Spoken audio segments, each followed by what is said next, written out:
وصل على عبدك ورسولك محمد صلى الله عليه وسلم.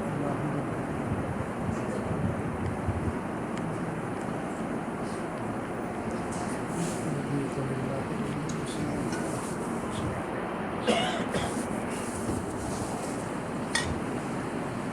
إن الحمد لله نحمده ونستعينه ونستغفره ونعوذ بالله من شرور أنفسنا ومن سيئات أعمالنا من يهده الله فلا مضل له ومن يضلل فلا هادي له وأشهد أن لا إله إلا الله وأشهد أن محمدًا عبده ورسوله يا أيها الذين آمنوا اتقوا الله حق تقاته ولا تموتن إلا وأنتم مسلمون يا أيها الناس اتقوا ربكم الذي خلقكم من نفس واحدة وخلق منها زوجها وبث منهما رجالا كثيرا ونساء واتقوا الله الذي تساءلون به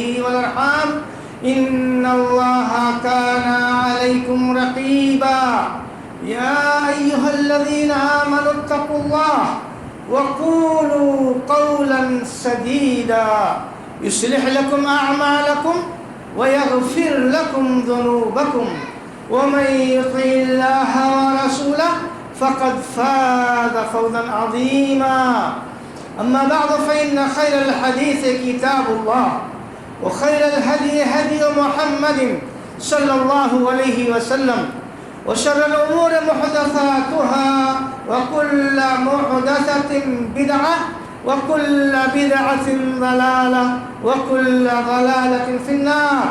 أعوذ بالله السميع العليم من الشيطان الرجيم. بسم الله الرحمن الرحيم.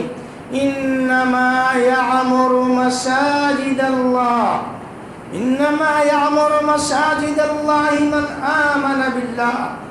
من آمن بالله واليوم الآخر وأقام الصلاة وآتى الزكاة ولم يخش إلا الله فعسى أولئك أن يكونوا من المهتدين. برادران اسلام و حاضرین جمعہ و معزز خواتین، آج کا یہ دن یقیناً بہت ہی بابرکت اور مبارک دن ہے۔ رمضان کے مہینے کی آمد قریب ہے۔ 18 شعبان سن 1439 ہجری کا سال ہے۔ 4 مئی 2018 کیا ہی مبارک دن ہے کہ آج ہم اللہ رب العالمین کے گھر میں اکٹھا ہوئے ہیں اللہ رب العالمین کی عبادت کے لیے۔ آج سے تقریباً 20-22 سال پہلے کی بات ہے جب یہاں مسجد کی بنیاد ڈالی گئی تھی۔ یہ مسجد جیسے کہ آپ تمام حضرات کو معلوم ہے، ایک زمانے تک، اتنی مدت تک اس میں پتھرے میں نماز ہوتی تھی۔ ظاہر ہے کہ موجودہ زمانے کے اعتبار سے انسانوں کے اندر جو کمزوری پائی جاتی ہے، اس طرح کی جگہوں پہ جہاں گرمی کا اثر ہوتا ہے، جہاں بارش کا اثر ہوتا ہے، ان کو دقت اور پریشانی ہوتی ہے۔ ایسی صورت میں اللہ رب العالمین نے اپنے فضل و کرم کے ذریعے سے اس محلے والوں کے اوپر احسان کیا اور اس مسجد کے اوپر اللہ رب العالمین نے مہربانی فرمائی۔ اس کی مہربانی اور فضل کے ذریعے سے آج یہ عظیم الشان مسجد صاف ستھری اور انتہائی سادہ ہمارے سامنے نظر آتی ہے، جس میں انشاءاللہ یہاں کے نماز پڑھنے والے اطمینان اور چین و سکون سے اللہ کی عبادت کریں گے۔ یقیناً ایسے موقع پر ہم تمام لوگوں کی یہ ذمہ داری عائد ہوتی ہے کہ ہم اپنے رب کا شکریہ ادا کریں، کیونکہ رب العالمین کا یہ فرمان ہے کہ لَإِن شَكَرْتُمْ لَأَزِيدَنَّكُمْ وَلَإِن كَفَرْتُمْ إِنَّ عَذَابِي لَشَدِيدٌ، کہ انسانوں اگر ہماری نعمت کا شکریہ تم ادا کرو گے تو میں اور تم کو زیادہ عطا کروں گا۔ تو اللہ رب العالمین کے شکریہ ادا کرنے سے گویا کہ اللہ رب العالمین اپنے بندوں سے خوش ہوتا ہے، اور اللہ رب العالمین اپنے فضل کو، اپنے خیرات کو اور اپنے برکات کو اور وسیع اور کشادہ کر دیتا ہے۔ حضرت سلیمان علیہ السلام کو اللہ نے بہت بڑی نعمت سے نوازا تھا۔ انہوں نے اللہ رب العالمین سے دعا کیا تھا کہ رب العالمین تو مجھ کو توفیق عطا فرما کہ میں تیرا شکر گزار بندہ بن سکوں۔ جو احسانات تو نے کیا ہے رب العالمین، اس احسانات کا بدلہ بحیثیت انسان کوئی چکا نہیں سکتا ہے سوائے یہ کہ ہم اپنی زبان سے تیرا شکریہ ادا کریں۔ تو جب اللہ رب العالمین نعمت دیتا ہے تو وہ چاہتا ہے کہ اس کا شکریہ ادا کیا جائے۔ چنانچہ نبی نے، حضرت سلیمان علیہ السلام نے اللہ سے یہ درخواست کیا کہ اللہ تعالیٰ تو مجھ کو توفیق عطا فرما کہ میں تیرا شکر گزار بندہ بن سکوں، اور جو تو نے مجھ کو نوازا ہے میں اس کا شکریہ ادا کرنے کے لائق بنوں۔ تو شکریہ ادا کرنے کے لیے ایک نبی نے اللہ سے دعا مانگی ہے، یہ کتنی عظیم بات ہے گویا کی۔ اب ایک انسان اگر کسی کے ساتھ بھلائی کرتا ہے، کسی کے اوپر احسان کرتا ہے، کسی کی مدد کرتا ہے، کسی کی کا تعاون کرتا ہے، ایسی صورت میں اس انسان کے اوپر ضروری ہے کہ اپنے اس محسن کا شکریہ ادا کرے۔ اگر کچھ نہیں کر سکتا ہے تو اپنی زبان سے کم ایک معمولی سا جملہ جو مشہور عام ہے، شکراً جزاک اللہ خیراً، آپ کا بہت بہت شکریہ، اللہ آپ کو جزائے خیر دے۔ تو شکریہ بھی ہے اور دعا بھی ہے، اور یہی ایک مسلمان سے مطلوب بھی ہے۔ اللہ کے نبی صلی اللہ علیہ وسلم نے جہاں ہم کو اور آپ کو طرح طرح کی ہدایتیں دی ہیں، وہاں اس اخلاق و پہلو کے اوپر بھی اللہ نے توجہ دلائی، اور آپ نے فرمایا لا یشکر اللہ من لا یشکر الناس، کہ جو انسان کسی انسان کا شکریہ نہیں ادا کر پاتا ہے تو وہ اپنے رب کا شکریہ کیا ادا کرے گا۔ تو ایک انسان کو گویا کی عادت ڈالنی چاہیے کہ وہ لوگوں کا شکریہ ادا کرے جو اس کے اوپر احسان کرتے ہیں، جو اس کے اوپر بھلائی کرتے ہیں اور جو اس کی مدد کرتے ہیں۔ یقیناً یہ مسجد جو ہمارے اور آپ کے سامنے آج ہے، جس میں ہمیں اکٹھا ہے، اس مسجد کے بنانے میں جن لوگوں کا سب سے بڑا کردار ہے، یقیناً جس نے اس میں بنیادی طور سے جس خاتون نے تعاون کیا ہے ان کا کردار ہے۔ یقیناً وہ ہماری شکریہ کے تہہ دل سے مستحق ہیں اور ہماری دعاؤں کے بھی مستحق ہیں۔ اس کے علاوہ جو بنیادی اور مقامی طور سے جو کردار اس کے بنانے میں ادا کیا ہے، وہ کردار ہے ادارہ اصلاح المساجد بمبئی کا۔ یہ وہ ادارہ ہے جس کو مولانا مختار احمد ندوی رحمۃ اللہ علیہ نے قائم کیا تھا، اور اپنے زمانے میں اپنی موجودگی میں تقریباً 500 مسجدوں کو مولانا محترم رحمۃ اللہ علیہ نے بنوایا تھا۔ اور اس کے بعد یہ ادارہ اللہ کے فضل و کرم سے چل رہا ہے، اور آپ کے فرزند حضرت مولانا ارشد مختار حفظہ اللہ مکمل طریقے سے پوری کوشش کے ذریعے سے مولانا محترم کی تمام خیراتی کاموں میں دل و جان سے لگے ہوئے ہیں، اور آج کل وہی اس ادارہ کے نگران اعلیٰ ہیں۔ اسی ادارے کے ذریعے سے آپ کی اس مسجد کی تعمیر ہوئی ہے۔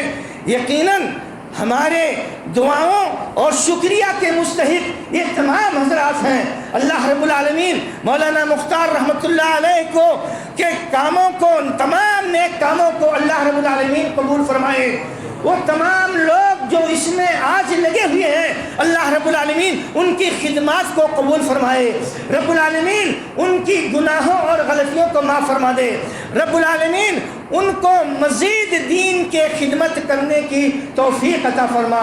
بار الہ ان تمام حضرات کی جنہوں نے اس مسجد کے بنانے میں کسی بھی طریقے سے دامے درمے سخنے قدمے حصہ لیا ہے، اللہ رب العالمین تو ان تمام لوگوں کی ان خدمات کو قبول فرما لے۔ یقیناً جس طریقے سے جمعیت کے لوگوں نے اور جمعیت کے ذمہ داروں نے اور یہاں کے مقامی لوگوں نے، یہاں کی ٹرسٹیوں نے جس طریقے سے مل جل کر کے ایک دوسرے کے تعاون اور دل کھول کر کے مدد کیا اور اپنے اپنے ذریعے سے جتنا ان سے ہو سکتا تھا اپنا دماغ لگایا، اپنی محنت لگائی، اپنا وقت دیا، اللہ رب العالمین ان تمام لوگوں کی تو خدمات کو قبول فرما لے۔ اللہ رب العالمین تو جن لوگوں نے اس میں کسی بھی قسم کا تعاون دیا ہے، چاہے وہ جو ہے جماعت کے افراد ہوں، چاہے وہ ٹرسٹیان مسجد ہوں، چاہے وہ مصلیان مسجد ہوں، چاہے وہ محلے قبیلے اور اس بستی کے لوگ ہوں، اللہ رب العالمین تو تمام لوگوں کی کاموں کو قبول فرما لے۔ بار الہ یہ مسجدیں جو تو تعمیر کرنے کا حکم دیتا ہے، یقیناً ان مسجدوں کے تعمیر کرنے کے بعد جو ذمہ داری آتی ہے وہ بہت بڑی ذمہ داری ہوتی ہے، اللہ رب العالمین تو اس ذمہ داری کی ادا کرنے کی توفیق عطا فرما۔ رب العالمین نے سورہ نور میں اشارہ فرمایا ہے وَإِذْ يَرْفَعُ إِبْرَاهِيمُ الْقَوَاعِدَ مِنَ الْبَيْتِ وَإِسْمَاعِيلُ رَبَّنَا تَقَبَّلْ مِنَّا إِنَّكَ أَنْتَ السَّمِيعُ الْعَلِيمُ کہ یاد کرو انسانوں اس وقت کو جب حضرت ابراہیم اور حضرت اسماعیل علیہ السلام و تسلیم اللہ کے رب العالمین کے حکم سے ایک گھر تعمیر کر رہے تھے اللہ رب العالمین کی عبادت کے لیے۔ اس وقت کو یاد کرو، اس وقت کو یاد کرنے کا حکم اللہ رب العالمین ہم کو اور آپ کو قرآن کریم کے ذریعے سے دے رہا ہے۔ اس وقت کے یاد کرنے کا مطلب کیا ہے؟ اس وقت کے یاد کرنے کا مطلب یہ ہے کہ دیکھو انہوں نے کیا کام کیا تھا اور کس مقصد کے لیے کیا تھا، چنانچہ وہی کام تم کو بھی یاد کرنا ہے۔ تمہاری بھی ذمہ داری ہے کہ مسجدوں کو بناؤ، مسجدوں کو آباد کرو۔ تو رب العالمین یہ حکم دیتا ہے مسجدوں کی تعمیر کرنے کا، مسجدوں کو بلند و بالا بنانے کا اور مسجدوں کے آباد کرنے کا۔ تو مسجدوں کا آباد کرنا اور مسجدوں کا تعمیر کرنا یہ دو بنیادی نقطے یہاں پر ہیں۔ جب اللہ رب العالمین نے ہم کو ہماری توجہ دلائی کہ دیکھو انہوں نے کیسے کیسے اللہ کا گھر تعمیر کیا تھا اور کس طریقے سے وہ گھر کے تعمیر کرتے وقت اللہ رب العالمین کا یاد کر رہے تھے، اس کے بناتے وقت اللہ رب العالمین سے دعائیں کر رہے تھے، لہذا انسانوں مسلمانوں تم کو بھی انہی کے طرز عمل پہ کام کرنا ہے، کیونکہ یہ کام گویا کہ انبیاء اور رسول کا کام ہے۔ یہ کام کر لینے کے بعد مسجدوں کے تعمیر ہو جانے کے بعد اللہ رب العالمین نے حضرت ابراہیم علیہ السلام کو اور حضرت ابراہیم علیہ السلام کو ایک اور حکم دیا تھا۔ وہی حکم یہ تھا وَعِهْدْنَا إِلَىٰ إِبْرَاهِيمَ وَإِسْمَاعِيلَ أَن طَهِّرَا بَيْتِيَ لِلطَّائِفِينَ وَالْعَاكِفِينَ وَالرُّكَّعِ السُّجُودِ۔ مسجد کو بنایا ہے تو مسجد کے بنانے کے بعد گویا کہ اس کا انتظام اور انشرام کرنا اور نماز ادا کرنے والوں کے لیے ہر طریقے کی آسانی پیدا کرنا یہ بھی اس ذمہ داری میں شامل ہے۔ لہذا اگر یہاں کے ٹرسٹیوں نے مسجد بنوا لیا اور یہاں کے محلے کے لوگوں نے یا جن لوگوں کا اس سے تعلق ہے اس کو بنوایا ہے تو اب گویا کہ اس مسجد کی حفاظت کرنا اور اس مسجد میں ہر طرح کا انتظام کرنا جو مصلیوں کے لیے اور جو نماز ادا کرنے والوں کے لیے، جو قیام کرنے کے والوں کے لیے، جو رکوع اور سجدہ کرنے والوں کے لیے ممد اور معاون ہو، ان کو کسی قسم کا نقصان، کسی قسم کی تکلیف گویا کہ نہ ہونے پائے، تو مصلیوں کو تکلیف نہ ہونے پائے، اس کا حکم اللہ رب العالمین نے حضرت ابراہیم کو دیا اور حضرت اسماعیل کو دیا۔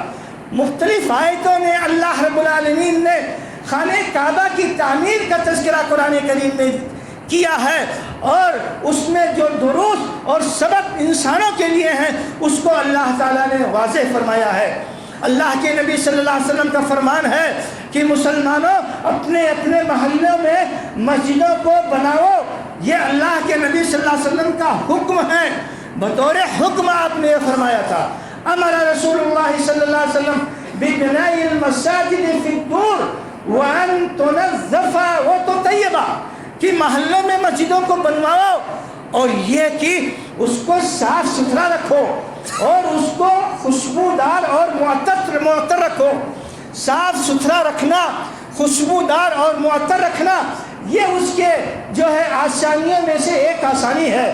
ورنہ ایک مصلی کی یہ ذمہ داری ہے، ایک ٹرسٹی کی پہلے نمبر پر یہ ذمہ داری ہے کہ مسجد میں وضو کرنے کے پانی کا انتظام ہے کہ نہیں۔ موجودہ زمانے میں رواج اور سسٹم یہی چل پڑا ہے کہ لوگ مسجدوں میں ہی آ کر کے وضو کرتے ہیں۔ پہلے ایسا سسٹم نہیں تھا، لیکن اب چونکہ حالات اور ضروریات اس طریقے سے بن گئی ہیں، لہذا مسجدوں میں لائٹ ہے، بجلی ہے، پنکھا ہے، پانی ہے، پانی کی نکاسی کا سسٹم ہے، طریقہ ہے، اور مصلیوں کے آنے جانے کے راستے میں کوئی گندگی، کوئی ایسی چیز تو نہیں ہے، اور ان کو کسی قسم کی کوئی تکلیف تو نہیں ہے۔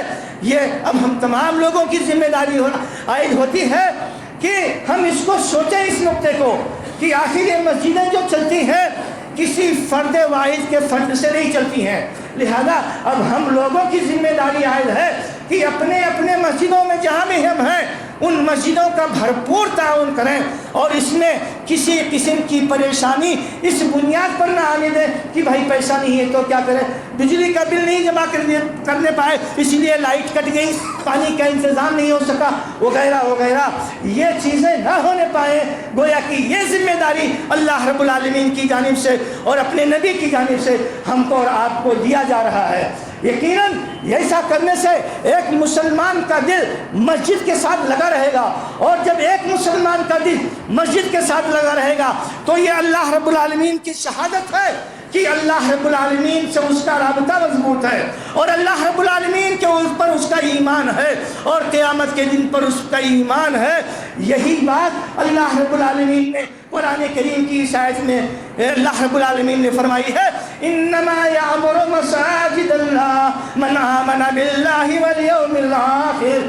یقیناً مسجدوں کو آباد کرنے والے اور مسجدوں کو تعمیر کرنے والے وہ لوگ ہوتے ہیں جن کے دل میں اللہ کا ایمان ہوتا ہے، اور جس کے دل میں یہ خوف ہوتا ہے کہ اللہ رب العالمین نے ہم کو دنیا میں جو کچھ کرنے کا حکم دیا ہے اور جس سے روکا ہے، اگر اس کے مطابق ہم عمل نہیں کرتے ہیں تو یقیناً اللہ رب العالمین ہماری گرفت کرے گا، اللہ رب العالمین ہماری پکڑ کرے گا، اور اللہ رب العالمین ہم کو جو نیک کاموں کی توفیق دیتا ہے، گویا کہ یہ اس بات کی دلیل ہے کہ اللہ رب العالمین ہم سے خوش ہے۔ اس بات کی دلیل ہے کہ اللہ رب العالمین ہمارا تعلق اپنے ساتھ ایمان پہ جوڑتا ہے۔ اس بات کی دلیل ہے کہ اللہ رب العالمین ایسے لوگوں کے تعلق سے یہ بشارت دیتا ہے کہ ان کے دلوں میں جو ہے قیامت کے دن کا خوف ہے، اور ان کے دلوں میں یہ خوف ہے کہ اللہ رب العالمین اپنے کیے ہوئے کا حساب کتاب لے گا۔ تو اللہ رب العالمین فرماتے ہیں انما، یقیناً، یہ بالکل کھلی ہوئی کتاب ہے، یہ ہر آدمی سمجھتا ہے۔ انما یعمر مساجد اللہ، یقیناً اللہ رب العالمین کی مسجدوں کی تعمیر کرنا اور مسجدوں کو آباد کرنا یہ کن لوگوں کا کام ہوتا ہے؟ جو اللہ کے اوپر ایمان رکھتے ہیں اور جو قیامت کے دن کے اوپر ایمان رکھتے ہیں، اور جو لوگ ایسا کرتے ہیں پھر ان کو اللہ رب العالمین کیا بشارت دیتا ہے؟ فرمایا کہ وَأَقَامَ الصَّلَاةَ وَآتَى الزَّكَاةَ، یہ وہ لوگ ہیں جو نماز کے پابند ہوتے ہیں۔ جس کو نماز نہیں پڑھنا ہے اس کو مسجد سے کیا مطلب ہے؟ بنے یا نہ بنے، پانی رہے نہ رہے، کوئی دقت پریشانی ہو نہ، ان کو کیا مطلب ہے اس سے؟ تو مطلب وہ رکھتے ہیں جو اللہ کے مطیع اور فرما بردار بندے ہوتے ہیں، نماز و زکوٰۃ کے پابند ہوتے ہیں، دینی احکامات کے پابند ہوتے ہیں۔ اولئک فعسى اولئک، بہت ممکن ہے، یعنی یقیناً یہ ایسا ہے یہ اللہ رب العالمین کے تعبیر کا ایک سسٹم ہے. لفظ عصا سے تعبیر کیا ہے رب العالمین نے جو اپنے یقین کے معنی میں ہے، یعنی یقیناً یہ ایسا ہونے والا ہے. اولئک الذین، یہی وہ لوگ ہیں، فعسى اولئک ان یکونوا من المہتدین، یہی وہ لوگ ہیں جو ہدایت یافتہ. مسجد سے تعلق برقرار رکھنا، مسجدوں میں آنا جانا اور مسجدوں میں اللہ کی عبادت کرنا، مسجدوں کے لیے انتظام کرنا، یہ کس بات کی علامت اور دلیل ہے؟ اولئک هم المہتدون، کہ یہی وہ لوگ ہیں جو اللہ کی جانب سے ہدایت یافتہ ہیں. تو یہ کتنی بڑی سعادت مندی ہے کہ ایک طرف اللہ رب العالمین مسجد سے تعلق رکھنے والوں کو ایمان کی سرٹیفکیٹ اور سند دے رہا ہے، اور ایک طرف ان کی ہدایت کی باتیں کر رہا ہے. یہ گویا کہ اللہ کی جانب سے ایسے بندوں کی تعریف کی جا رہی ہے. تو میرے بھائیوں، یہ بہت بڑی سعادت مندی کی بات ہے کہ ایک مسلمان کا تعلق جو ہے اللہ کے گھر سے قائم رہے. وہ قائم ہونے کا جو سسٹم ہے وہ بہت سارے سسٹم ہیں، لیکن اس سسٹم میں جو سب سے پہلی بات آتی ہے، جو سب سے پہلی ضرورت آتی ہے میرے بھائیوں، وہ کیا ہے؟ مسجد کی تعمیر ہے. تو مسجد کی تعمیر کی بات تو ہو گئی، انبیاء اور رسول نے کیا، ہمارے نبی نے کیا. اب مسجد کے تعمیر ہونے کے بعد پھر کیا کرنا ہے؟ اللہ رب العالمین نے اس کے تعلق سے ہم کو اور آپ کو کیا ہدایتیں دی ہیں؟ سورہ نور میں اللہ رب العالمین فرماتے ہیں کہ فی بیوت اذن اللہ ان ترفع ویذکر فیہا اسمہ یسبح فیہا بالغدو والآصال رجال لا تلہیہم تجارہ ولا بیع عن ذکر اللہ واقام الصلاۃ. کہا کہ اللہ رب العالمین کے گھر کو بلند اور بالا ہو جانے کے بعد، جس کے بلند اور بالا کرنے کا حکم اور اجازت اللہ نے دیا ہے، مسجدوں کو خوب اونچا بنواؤ، یہ اللہ کی اجازت ہے. فی بیوت اذن اللہ ان ترفع، وہ گھر جن کے بارے میں اللہ تم کو اجازت دیتا ہے کہ تم اس کو بلند و بالا رکھو. وَيُذْكَرُ فِيهَا اسْمُهُ، اب کام کیا کرنا ہے اس میں؟ بلند و بالا بنا کر، خوبصورت بنا کر، لائٹ پنکھا بنا کر سجا کر کے چھوڑ دینا ہے اس کو؟ نہیں. اب یہی سے تو اصل ذمہ داری ہے، اور یہ ذمہ داری اب زیادہ ہو رہی ہے. جو ذمہ داری پہلے تھی ٹوٹی پھوٹی مسجد میں جو ہو رہا تھا، اب جب آپ نے بڑھیا مسجد بنا لیا تو ذمہ داری بھی تو بھاری ہو گئی. اب شکریہ بھی تو زیادہ ادا کرنا ہے، اب زیادہ اللہ کی تعریف بھی تو آپ کو کرنا ہے، اب اور اللہ سے قریب ہونا ہے نا آپ کو، تبھی تو اللہ تعالیٰ اور زیادہ دے گا. تو رب العالمین کیا فرماتے ہیں؟ وَيُذْكَرَ فِيهَا اسْمُهُ، اب اس میں اللہ کا ذکر ہونا چاہیے. کیا ہونا چاہیے؟ یہ اللہ کا ذکر ہونا چاہیے. اب اللہ کے ذکر میں بہت ساری چیزیں شامل ہیں. یسبح لہ فیہا بالغدو والآصال، اس جگہ پر بیٹھ کر کے اللہ رب العالمین کی پاکی بیان کی جائے.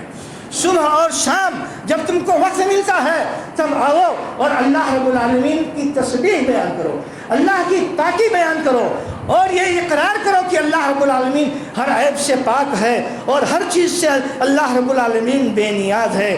یقیناً یہ کام وہ کرتے ہیں جو ان کو اللہ رب العالمین توفیق دیتا ہے، جو اپنے اوقات کو بے و شرع اور تجارت کے کاموں سے نکال کر کے آ کر کے اللہ کے گھر میں حاضر ہوتے ہیں. وَأَنَّ الْمَسَاجِدَ لِلَّهِ فَلَا تَدْعُوا مَعَ اللَّهِ أَحَدًا. یاد رکھو مسلمانوں، یہ مسجدیں کفر اور شرک کے لیے نہیں بنائی گئی.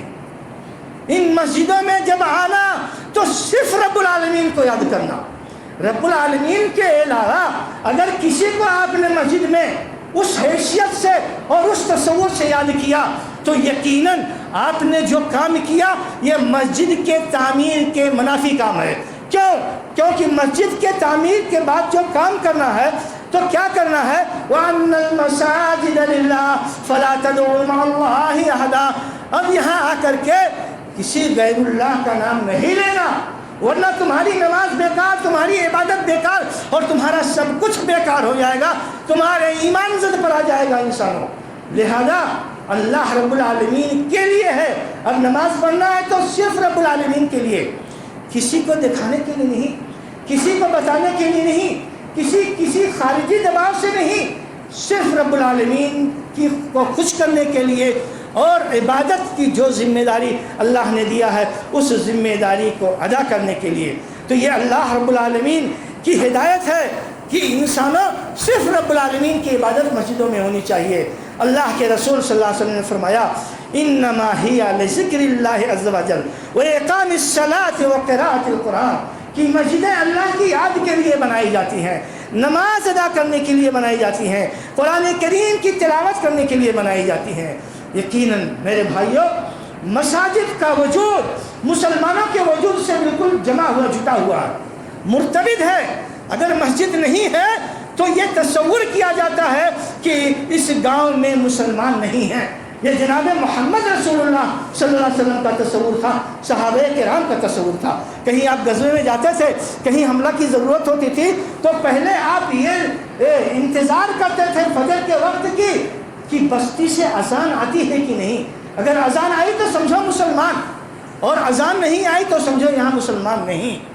تو یہ مسجدیں ہیں جو اس بات کی علامت ہے اور دلالت کرتی ہے کہ ہاں یہاں مسلمان آباد ہیں.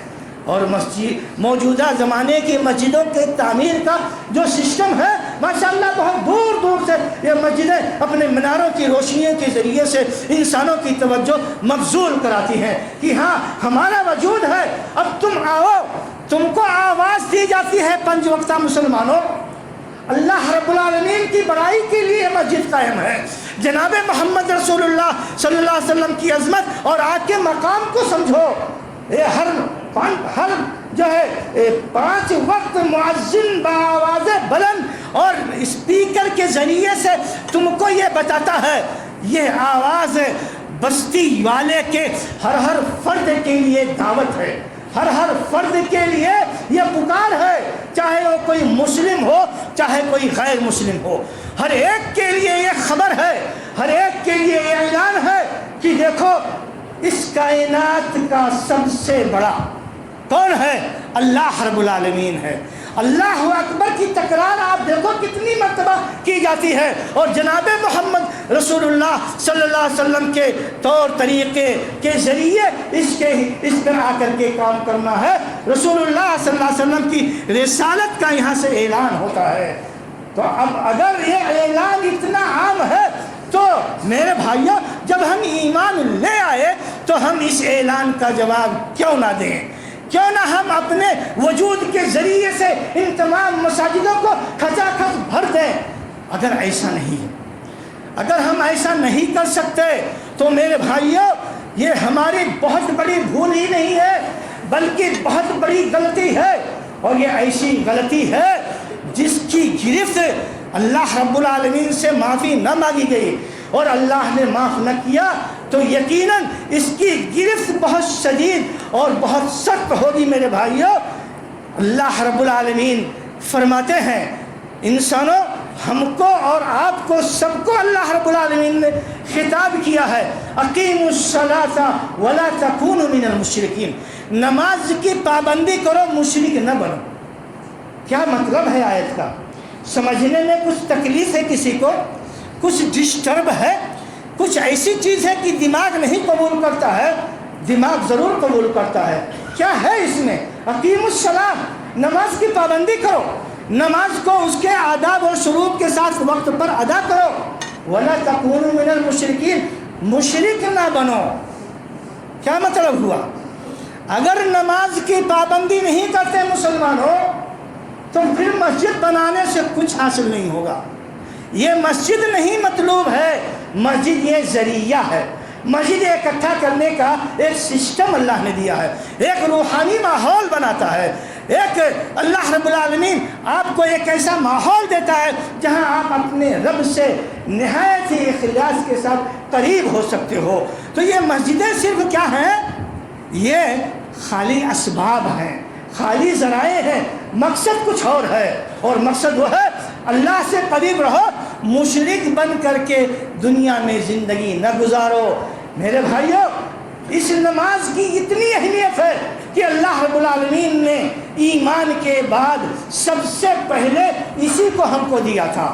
اور اس نماز کی اتنی اہمیت ہے کہ نبی محترم صلی اللہ علیہ وسلم جب بیمار تھے نماز پڑھانے کے لیے آ نہیں پاتے تھے. آخری دن کا موقع ہے میرے بھائیوں. پیر کے دن جس دن آپ کی وفات ہوئی تھی اس سے 2-3 گھنٹے پہلے کی بات ہے. مسجد نبوی میں جو آپ کے گھر سے ملا ہوا ہے آپ نکلتے ہیں اور وہاں حضرت ابوبکر صدیق رضی اللہ تعالی عنہ کی قیادت میں دیکھتے ہیں کہ صحابہ کرام نماز ادا کر رہے ہیں. مارے خوشی کے آپ کا چہرہ مبارک روشن ہو جاتا ہے. آپ کے چہرے پر بے ساختہ مسکراہٹ آ جاتی ہے کہ جو پیغام لے کر کے میں آیا تھا اور نماز کا جو سسٹم میں لے کر کے آیا تھا, ایک امام ابو بکر کھڑے ہیں اور امت کے جو لوگ وہاں موجود ہیں ان کے پیچھے نماز ادا کر رہے ہیں. یہی نماز کا سسٹم ہے, یہی پسندیدہ نماز ہے جس سے نبی خوش ہو کر کے اور پردہ گرا کے گھر میں چلے گئے.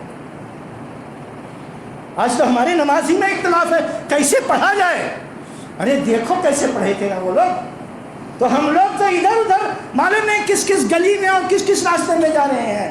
اس نماز کو دیکھو جس نماز کا آخری دیدار کر کے نبی محترم صلی اللہ علیہ وسلم کا چہرہ انور چمک پڑا تھا, اور اس نماز کو دیکھو جس کو دیکھ کر کے جناب محمد رسول اللہ صلی اللہ علیہ وسلم کی باتیں ہمارے خوشی کے کھل گئی تھی. اس کے باوجود جب آپ گھر میں جاتے ہیں اور وفات کے چند منٹ پہلے کی بات ہے, اس وقت امت کو یاد دلاتے ہیں, اس وقت امت کو یاد دلاتے ہیں میرے بھائیوں نبی محترم صلی اللہ علیہ وسلم کی یہ جو نماز ہے, جو تم کو بتایا گیا, جو تم کو سکھایا گیا, اور جس کا منظر آج صبح فجر کی نماز میں دیکھا گیا. الصلاۃ والسلام.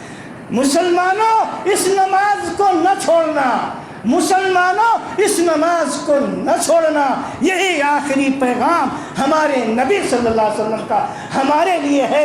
کیا میرے بھائیوں ہمارے پاس ٹائم ہے, ہمارے پاس وقت ہے, ہمارے پاس مزاج ہے, ہمارے پاس دل و دماغ ہے, یا منمانی ایسے جو چاہو گے کرتے رہو گے؟ یاد رکھو پوری زندگی گزار دیجیے آپ, نبی کا طریقہ اگر نہیں ملتا ہے تو یاد رکھیے کوئی بھی عبادت اللہ کے ہاں قبول نہیں ہوتی ہے. وہ چاہے شب برات ہو, چاہے شب زحمت ہو, چاہے شب رحمت ہو, کچھ بھی نام رکھ لو اپنی طرف سے اور کیسے بھی عبادت کر ڈالو. تو میرے بھائیوں ہماری اور آپ کی ذمہ داری خود نماز کے پابند بنے اور اپنے اہل و عیال کو نماز کا پابند بنائیں, کیونکہ ذمہ داری ان کی بھی اپنی ہی اوپر ہے, ان کا بھی سوال ہوگا اپنے ہی سے.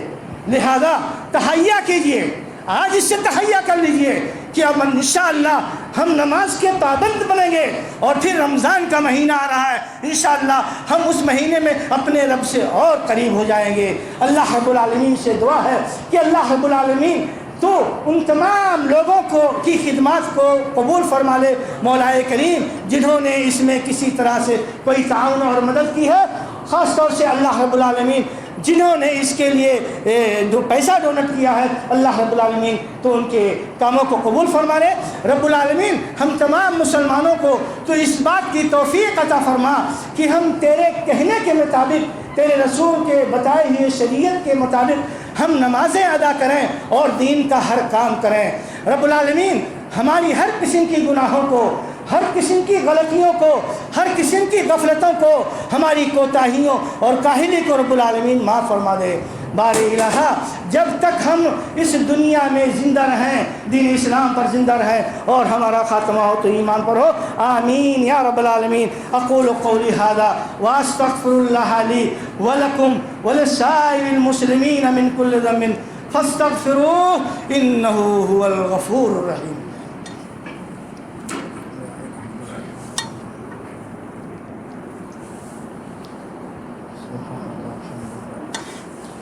الحمد لله نحمده ونستعينه ونستغفره ونعوذ بالله من شرور أنفسنا ومن سيئات أعمالنا. من يهده الله فلا مضل له ومن يضلل فلا هادي له, وأشهد أن لا إله إلا الله وأشهد أن محمدا عبده ورسوله.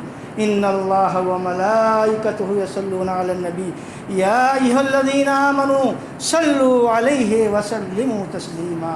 اللهم صل على محمد وعلى آل محمد كما صليت على إبراهيم وعلى آل إبراهيم إنك حميد مجيد اللهم بارك على محمد وعلى آل محمد كما باركت على إبراهيم وعلى آل إبراهيم إنك حميد مجيد عباد الله رحمني ورحمكم الله إن الله يأمر بالعدل والإحسان وإيتاء ذي القربى وينهى عن الفحشاء والمنكر والبغي يعظكم لعلكم تذكرون اذكروا الله يذكركم ادعوه يستجب لكم ولذكر الله أكبر والله يعلم ما تصنعون.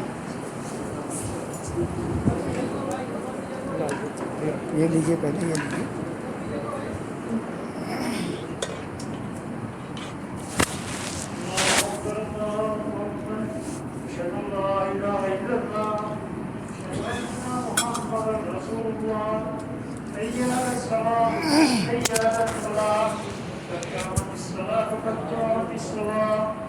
اللہ